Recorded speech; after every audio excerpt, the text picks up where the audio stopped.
if we look at our systems, you see we have different kind of farming systems, which are very able farming systems, and people were following these systems from thousands of years.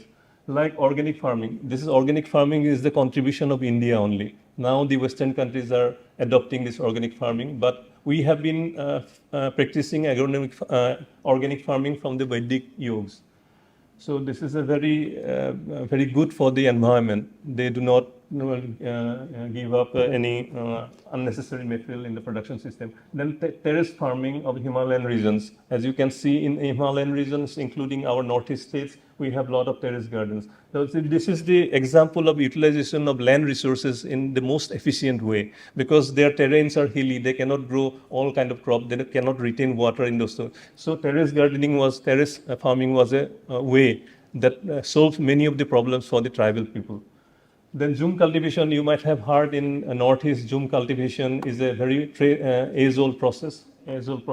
People depend upon the fertilization of the soil by burning down the crop residues or the jungles, and they complete this cycle after 2 or 3 years. They shift to another places. This is called the shifting cultivation. Then rice fish farming in Arunachal, in Bengal, in Assam also we have now rice fish. This is very old traditional agricultural system where we grow both rice and fish together, so that the farmers' income, they have a better income as well as good nutrition. Then dryland farming in Rajasthan, they have very scanty rainfall, so they have adopted some definite pattern of farming system where they utilize the littlest of the raindrops that falls on the Rajasthan deserts or Rajasthan area. Agroforestry is a very vibrant example of such. So there are different kind of farming systems which functions very well in different regions, depending upon the climate and the soil condition of those, on the topography of this particular area. So these are not out of vogue, still not out of vogue. The marginal farmers are still following this, and they're having a good production out of this. Then we are very proud that Indians had very good traditional water management systems. Some of them are still working, like step wells. These are medieval wells where steps are dug so that people can go down to the wells and collect water, step wells. That's called baulis.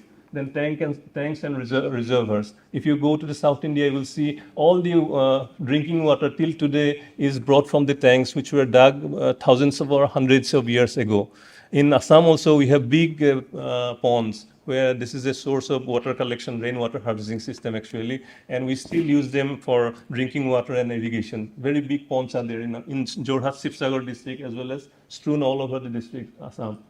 Then any cuts and check dams, people have learned early in the history how to put a dam in a small stream or small reel coming from the water catchment area. So from that, they divert water to their irrigated plots.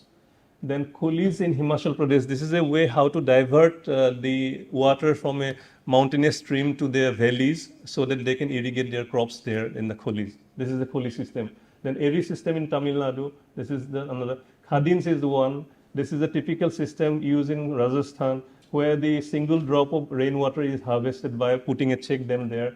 And the interesting thing is that downstairs, they also dig a bore well so that they can collect the run of water from the bore well. The crop is harvested in between the plant trees and the check dam. This is the area where plant is grown because there is sufficient moisture coming down from this slopes. And this check dams retains the moisture or the water. Then some of the water goes down below. So it is once again collected in the bore wells or the wells. And this is another one is Bhandara. It is used in Maharashtra. So this is basically the same system, but Maharashtra also have relatively low rainfall and rocky terrains. So whatever natural streams are there or the rainfall catchment areas is there, they used to build these kind of dams. This is not new dams. Hundreds of years ago, they built these dams, still functional today. So crop diversity is another important thing in India because we still have a lot of crop diversity, and that nourish our people and provide us good nutrients.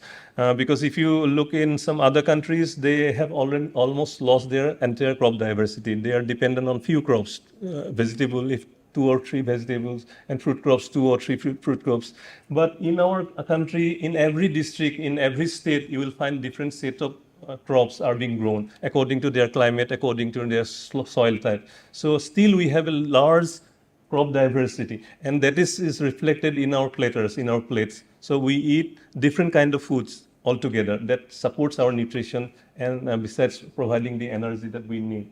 This is our very strong point still now. That is why it is very important to conserve this agrobiodiversity. Then soil fertility management.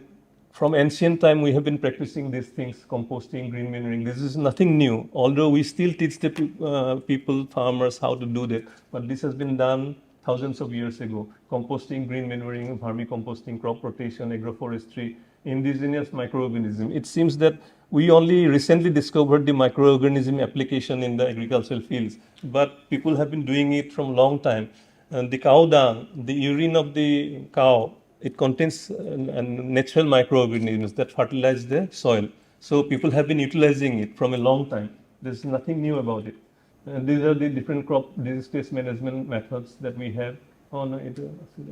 So whenever there is disease or pest, we used to control them with. Still, we sometimes use it. Traditional seed treatment methods with cow dung, wood wash, then cultural practice, plowing field deeply so that the burrowing insects can be exposed to the sun and eaten by the birds.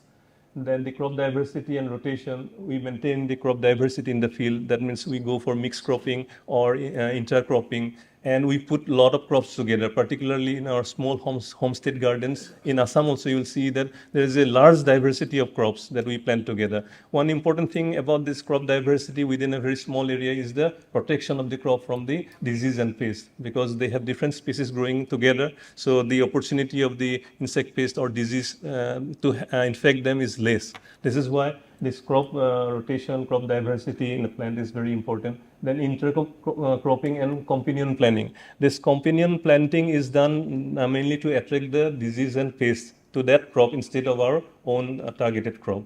So this is a practice, very old practice. We still follow it.